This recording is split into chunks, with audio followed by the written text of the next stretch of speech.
जब हम 2025 के सबसे शॉकिंग और चिलिंग क्राइम्स की बात करते हैं तो एक केस पूरे देश के दिमाग में छप गया था।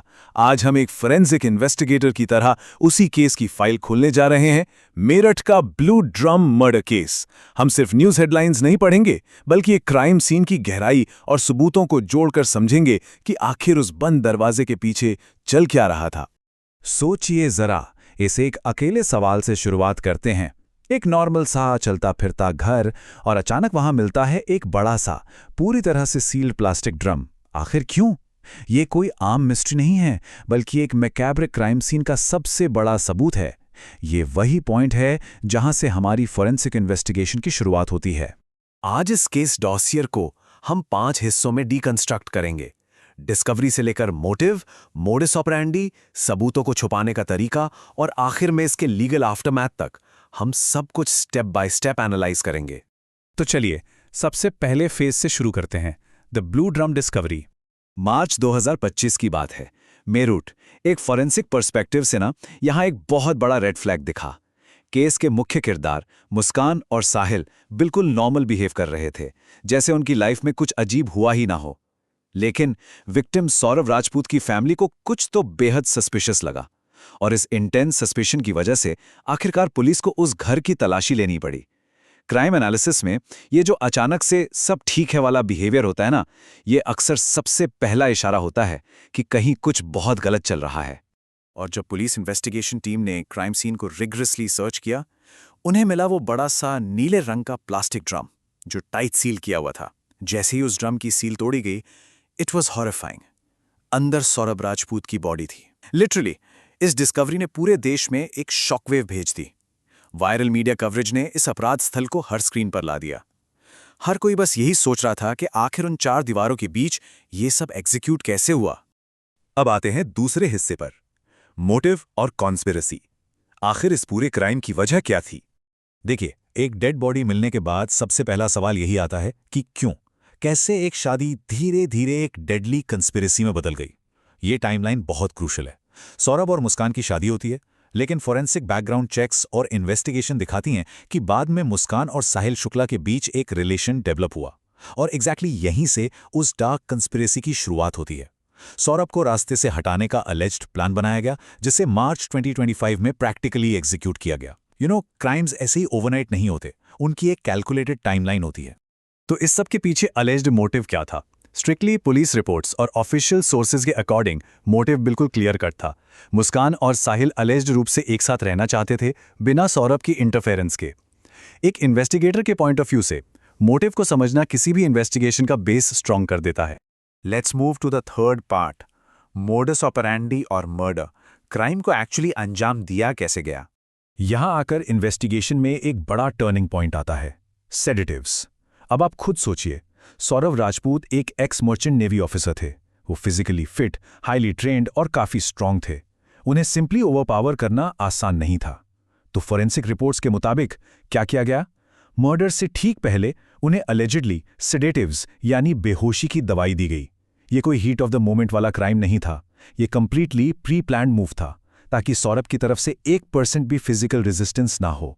उसके बाद जो फोरेंसिक रियलिटी सामने आती है ना, वो किसी की भी रूह कांपा देने के लिए काफी है। जब कोई क्राइम किसी घर के अंदर होता है तो परपेट्रेटर्स के लिए सबसे बड़ा चैलेंज होता है एक अडल्ट बॉडी को डिस्पोज ऑफ करना।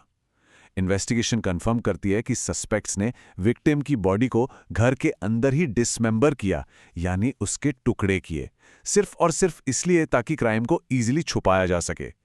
ये डिस्टर्बिंग सच्चाई दिखाती है कि क्राइम सीन को कवर करने के लिए उन्होंने किस हद तक एक्सट्रीम मेजर्स लिए। अब इन सबूतों को मिटाने की प्लानिंग देखिए। Part 4, concealing the evidence. घर के अंदर इतनी मैसिव ग्रूसम एक्टिविटी को छुपाना बहुत मुश्किल होता है। ये स्टेप्स एक text book forensic cover up के हैं। पहले विक्टिम को सेडेटिव्स देना, फिर बॉडी का डिसमेंबरमेंट करना। उसके बाद आता है सबसे क्रूशल स्टेप, उन पार्ट्स को नीले प्लास्टिक ड्रम में रखकर ठीक ऊपर से सीमेंट डाल देना। एक क्राइम सीन एक्सपर्ट के पॉइंट ऑफ व्यू से सीमेंट रैंडमली यूज नहीं हुआ था। इसका मेन पर्पस था डिकॉम्पोजिशन की स्मेल को ब्लॉक करना, ताकि लंबे समय तक किसी पड़ोसी को शक ना हो। और आखिर में विक्टिम के फोन से लगातार फेक एसएमएस भेजना, ताकि दुनिया को लगे वो कंप्लीटली सेफ है और ट्रैवल कर रहा है। ये इफेक्टिवली एक डिजिटल और फिजिकल एलिबाई क्रिएट करने की कोशिश थी। और यही इस केस का सबसे चिलिंग कॉन्ट्रास्ट है।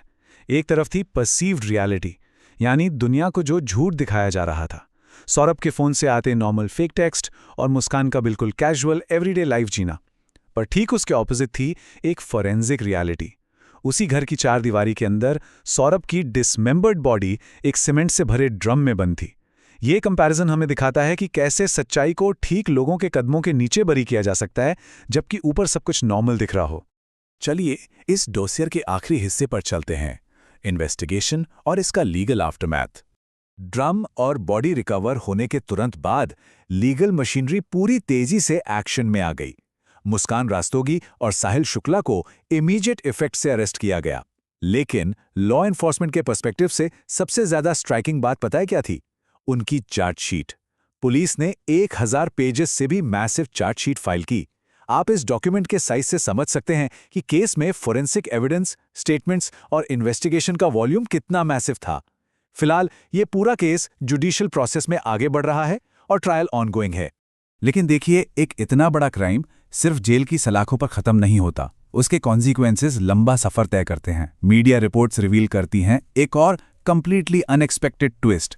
मुस्कान ने जेल कस्टडी के अंदर ही एक बेबी गर्ल को जन्म दिया। इस अकेले डेवलपमेंट ने पूरे मामले में एक और कॉम्प्लेक्स लेयर जोड़ दी। अब सौरभ की फैमिली एग्रेसिवली एक फॉर्मल फॉरेंसिक डीएनए टेस्ट की डिमांड कर रही है ताकि सारी सच्चाई साइंटिफिकली सामने आ सके। वहीं सोसाइटी का रिएक्शन भी उतना ही एक्सट्रीम रहा है। मुस्कान की फैमिली को एक सिवियर सोशल बॉयकॉट का सामना करना पड़ रहा है। क्राइम का रिपल इफेक्ट यहां पूरी तरह से सोसाइटी को हिट कर रहा है। जब हम इस पूरे फोरेंसिक डॉसिये को बंद करते हैं तो एक बहुत ही अनसेटलिंग सवाल पीछे छूट जाता है। ये इन्वेस्टिगेशन सिर्फ एक मर्डर मिस्ट्री के बारे में नहीं थी। ये ब्लू ड्रम केस आखिर हमें ह्यूमन साइकोलॉजी, ट्रस्ट और बिट्रेयल की सबसे डार्केस्ट एक्सट्रीम्स के बारे में क्या बताता है। कैसे एक बिल्कुल नॉर्मल एवरीडे सा दिखने वाला घर एक इतने मकैब्रिक क्राइम सीन में ट्रांसफॉर्म हो सकता है। ये फोरेंसिक एनालिसिस हमें उन क्राइम सॉल्विंग टेक्निक्स के बारे में तो बताती ही हैं, पर साथ ही ह्यूमन नेचर के उन हिस्सों पर भी लाइट डालती हैं जिन्हें हम अक्सर देखना नहीं चाहते। ध्यान से सोचिए इस बारे में।